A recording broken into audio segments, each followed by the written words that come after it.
pumpkin pie. Do they have pumpkin pie? How many robots do they have?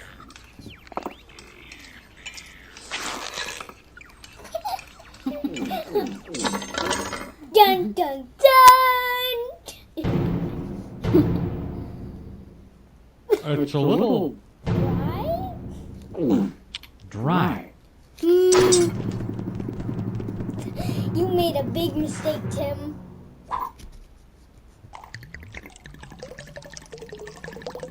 That's a lot of gravy. That's a real lot of gravy. Thanks? Dear Tim and Moby, how did Thanksgiving begin? From Carrie and Tibby. Well, you've probably heard the story of a group of settlers called the Pilgrims. How in 1620 they came to America in a ship called the Mayflower. How they made friends with the native people and had them over for a feast. And they called it Thanksgiving, and we've been celebrating it ever since. Only problem is, a lot of that stuff is slightly inaccurate. They weren't called pilgrims, and they didn't dress that way. They wouldn't have called the meal Thanksgiving either. For the settlers, Thanksgiving meant a religious day of fasting and prayer. This was more like a harvest festival. As for their relationship with the Wampanoag, well, friends is kind of pushing it. The Wampanoag are a Native American people. Back then, they controlled a chunk of what's now Massachusetts and Rhode Island.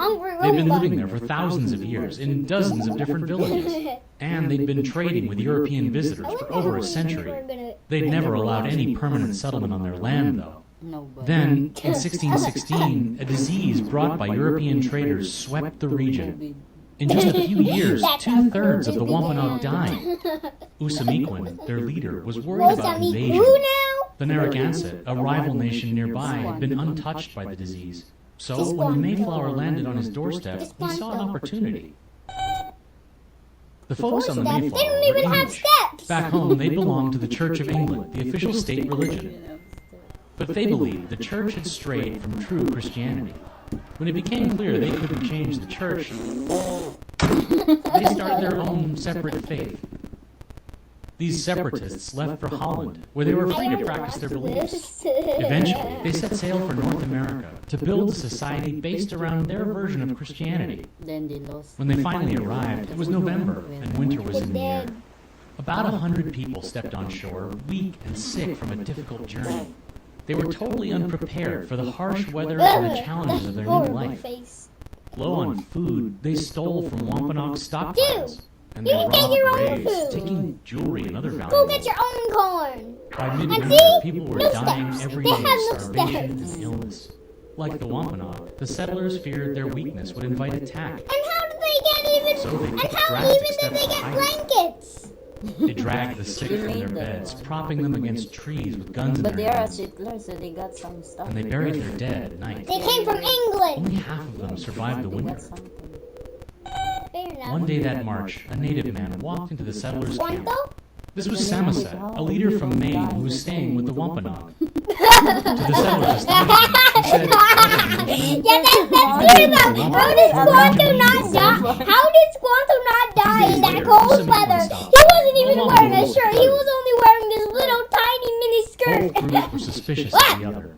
They exchanged hostages so that neither side would pull any tricks.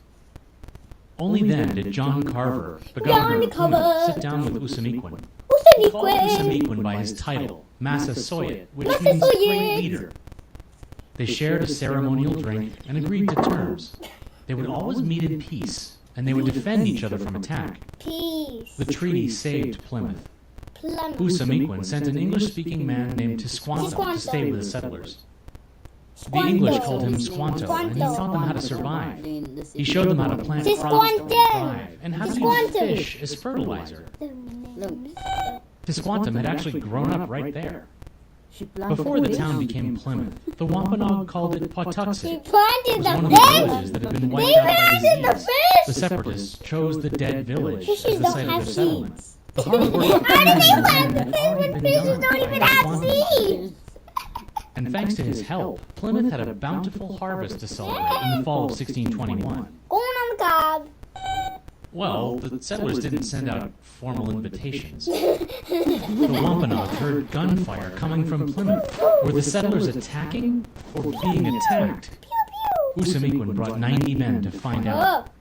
They found that the settlers were shooting off guns to celebrate the You're harvest. wasting your bullets, people. You're Usamiquan wasting decided your they would bullets. join the feast What if and an maybe actual keep an eye war on things. started? You Although wasted there your wasn't quite bullets. enough food for 90 unexpected guests.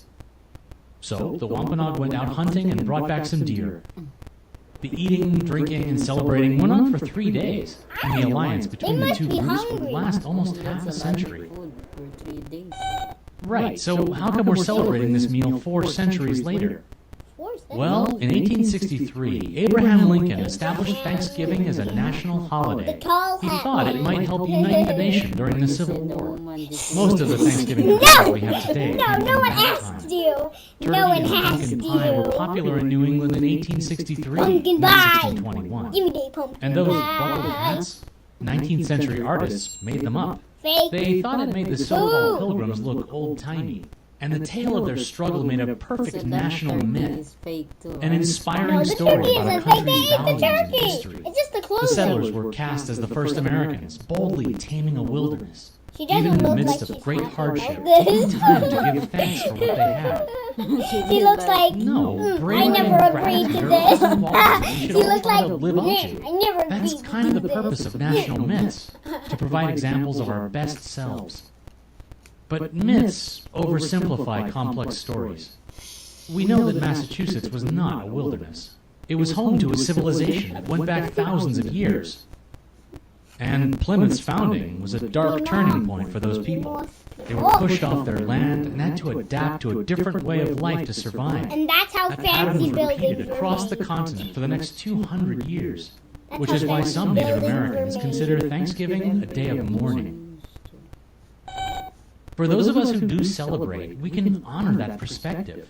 Taking time to consider it wouldn't be a bad addition to your list of Thanksgiving traditions, even if it's a little heavier than watching football, hanging out with friends, and... I'm going to make biko Moby? and lumpia. Oh no, don't, Moby, no! Moby, you can't just. don't I do feel that. like he's gonna malfunction.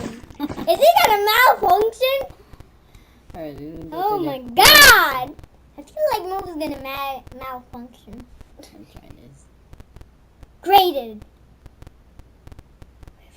Thanksgiving.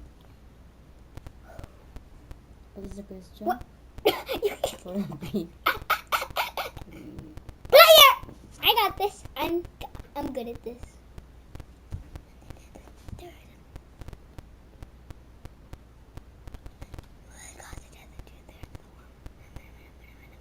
This is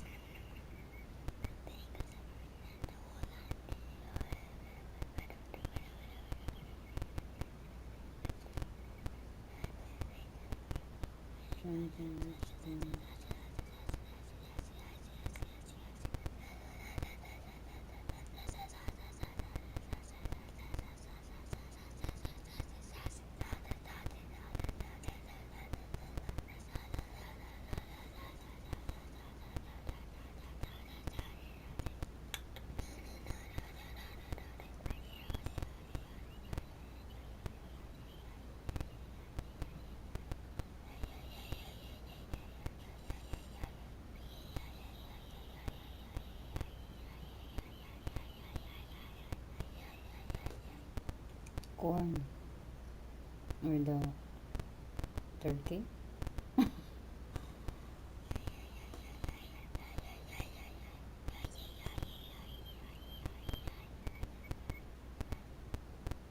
One mistake. Number 4. Alright.